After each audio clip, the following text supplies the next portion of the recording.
Future perfect continuous টেন্সটা আসলে কিছুই নয়, এমন একটা ফিউচারের ওয়ার্ক যেটা অনেকটা সময় ধরে চলতে থাকবে।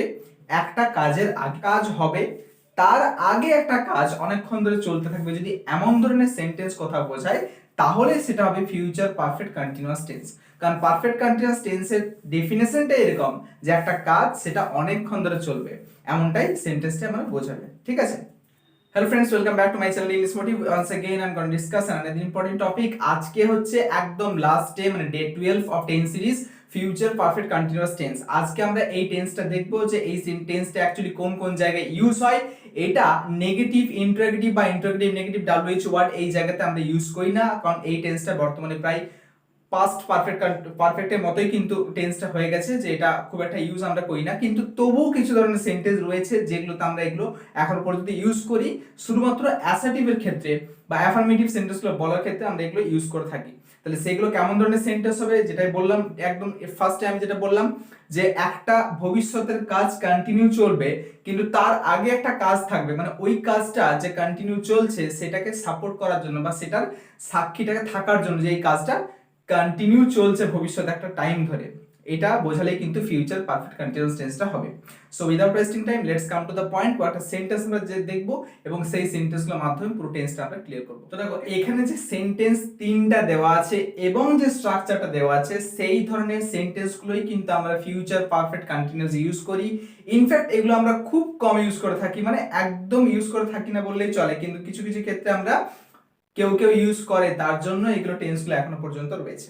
এবারে এই যে সেন্টেন্সটা পরীক্ষার ফলাফল বেরোনোর আগে সে ভ্রমণ করতে থাকে, এই কথাটাকে আমরা কিভাবে বলতে পারি? এই যে সে ভ্রমণ করতে থাকবে মানে কি, একটা কাজ সে ভবিষ্যতে করতে থাকবে এবং একটা কাজের আগে, পরীক্ষার ফল বেরোনোর আগে। তাহলে কি লিখবো? স্ট্রাকচার এখানে দেওয়া আছে, দেখো সাবজেক্টের সঙ্গে shall bill have been before object. তাহলে এই সেন্টেন্সটা নিশ্চয়ই হবে যে আমি একটা কাজ করতে থাকবো, তাহলে সে ভ্রমণ করতে থাকবে। এটা কি লিখবো? আমি লিখতে পারি হি বা সি উইল হ্যাভ বিন,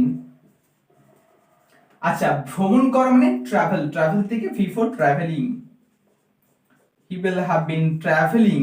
এবার বলেছে পরীক্ষার ফল বেরোনোর আগে। এবারে এই যে কাজটা রয়েছে এই কাজটাকে তোমরা প্রেজেন্ট ইনডিফিনিটও করতে পারো বা ফিউচার ইনডিফিনিটও করতে পারো, অসুবিধা কিন্তু হবে না। তাহলে কি লিখবো? He will have been travelling before the result of exam are out. মানে রেজাল্ট বেরোনোর আগে সে ভ্রমণ করতে থাকবে, তাহলে হি উইল হ্যাভ বা she will have been travelling before the result of exam are out. তাহলে এই সেন্টেন্সগুলোকে আমরা এইভাবেই কিন্তু করব। আচ্ছা, সে খেলতে আসার আগে আমরা খেলতে থাকবো, মানে সে যখন আসবে তার আগে থেকে আমরা খেলাটা কিন্তু অনেকক্ষণ ধরে কন্টিনিউ চালাতে থাকবো। তাহলে এই ধরনের সেন্টেন্স আমরা খেলতে থাকবো, জাস্ট এই জায়গাটাকে বুঝতে হবে যে কি লিখবো? উই will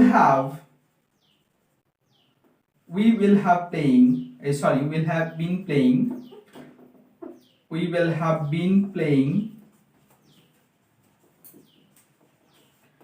এবার বিফোর, সে খেলতে আসার আগে, before he comes to play, before he comes to play. হয়ে গেল। সাফল্য অর্জন করার আগে তোমরা কঠোর পরিশ্রম করতে থাকবে, এই যে কথাটা তোমরা কঠোর পরিশ্রম করতে থাকবে, এই জায়গাটাকে তোমাকে প্রথমে ফোকাস করতে হবে যে কি লিখবো আমরা? তোমরা মানে ইউ। এবারে স্ট্রাকচার অনুযায়ী will have been, you will have been. আচ্ছা কঠোর পরিশ্রম করা মানে কি, কি বলবো? ওয়ার্কিং হার্ড, হার্ড ওয়ার্কিং যেটা বলে। আচ্ছা you will have been working hard, working hard আগে, সাফল্য অর্জন করার আগে, তাহলে before you succeed, you will have been working hard before you succeed. তাহলে এই যে সেন্টেন্সগুলো আমরা কিন্তু ইজিলি এগুলো করতে পারি। তাহলে এই ভিডিওটা শেষ করে আমি কিন্তু টেন্স সিরিজের 12টা যে টেন্স ছিল সেইগুলো পার্টিকুলারলি ভিডিও ওয়াইজ সবগুলো দিলাম, তোমরা সবগুলো দেখে আসবে। যারা এখন পর্যন্ত দেখোনি সেগুলো কিন্তু কমপ্লিট করবে। একটার সঙ্গে একটা পরপর দেখলে তাহলে তোমরা সেন্সগুলো বুঝতে পারবে, সেন্টেন্সের বা কাজের যে ওয়ার্কের যে জায়গাটা সেটা মন দিয়ে বুঝতে পারবে। এবার আমি কিছু সেন্টেন্স এমন বেসিকে তৈরি করব যেগুলো আমরা ডেইলি লাইফে ইউজ করি। এই ধরনের সেন্টেন্সগুলো আমরা যত ইউজ করব বা যত এগুলো বলতে প্র্যাকটিস করব তত বেশি আমাদের কিন্তু ইংলিশের প্রতি যে ভয়টা রয়েছে সেটা কিন্তু কিছু কিছু ধীরে ধীরে কাটতে শুরু করবে। ঠিক আছে, তো পরবর্তী ভিডিও থেকে তোমরা সেই প্র্যাকটিসের কতগুলো সেন্টেন্স পাবে সেগুলো কিন্তু থরলি ফলো করবে। তার আগে এই টেন্সটাকে তোমরা কিন্তু থরলি ফলো করবে। ঠিক আছে, নেক্সট ভিডিও আবার দেখা হচ্ছে সেন্টেন্সের ওই প্র্যাকটিস সেশনগুলো নিয়ে। আজকের মতো এখানেই স্টপ করছি। ভিডিওগুলো ভালো লেগে থাকলে লাইক করতে ভুলবে না, আর চ্যানেলে নতুন হয়ে থাকলে সাবস্ক্রাইব করতে কিন্তু ভুলবে না। Thank you.